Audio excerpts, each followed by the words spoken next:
Ar-Rahmanir-Rahim. Buya Hamka menyatakan bahwa ayat ini menyempurnakan maksud dari ayat yang sebelumnya.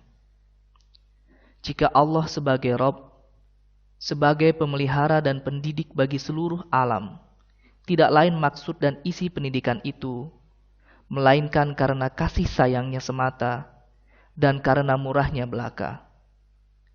Tidaklah dalam memberikan pemeliharaan dan pendidikan itu menuntut keuntungan bagi dirinya sendiri. Kita akan bertemu keterangan betapa Ar-Rahman dan Ar-Rahimnya bagi seluruh makhluk, terutama bagi kita manusia. Bukankah matahari dan bulan, bintang-bintang, semuanya itu rahmat dari Tuhan kepada kita?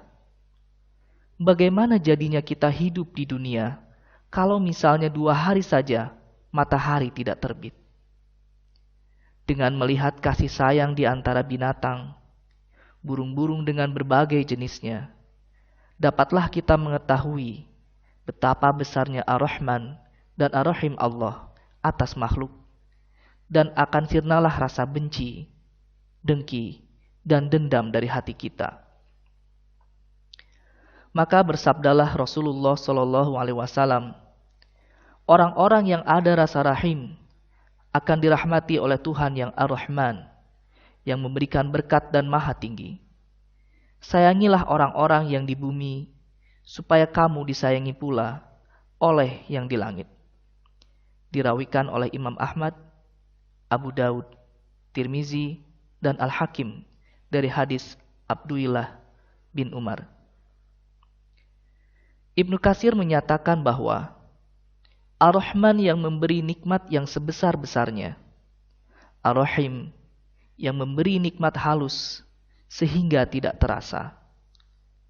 Semua nikmat Allah itu besar, ada yang berupa langit, bumi, matahari, dan ada yang berupa penglihatan, pendengaran, dan panca indera. Bei Arifin menyatakan bahwa Ar-Rahman maksudnya memberi rahmat dengan tidak memandang baik atau buruknya individu yang diberi itu. Tetapi rahmat yang diberikan itu kecil dan dalam waktu yang terbatas, yaitu selama ia hidup di dunia atau kurang dari itu. Sedangkan Ar-Rahim maksudnya memberi rahmat pada individu tertentu saja, yaitu individu yang beriman dan bertakwa. Rahmat yang diberikan itu besar dan tidak terbatas waktunya selama hidup di dunia, melainkan bisa dinikmati selama-lamanya, yaitu kenikmatan dan kebahagiaan di akhirat yang kekal dan abadi. Quraisy Shihab menyatakan bahwa seakan-akan dengan menyebut kedua sifat tersebut, Allah Subhanahu wa Ta'ala mengundang individu untuk datang ke hadiratnya demi memperoleh keridhoannya. Dan dengan demikian, kalbu mereka menjadi tenang, apapun yang mereka alami dan bagaimanapun keadaan mereka. Individu yang menghayati bahwa Allah adalah Ar-Rahman, yakni pemberi rahmat kepada makhluk-makhluknya dalam kehidupan dunia ini. Karena dia Ar-Rahim, yakni melekat pada dirinya sifat rahmat, maka individu tersebut akan berusaha memantapkan pada dirinya sifat rahmat dan kasih sayang.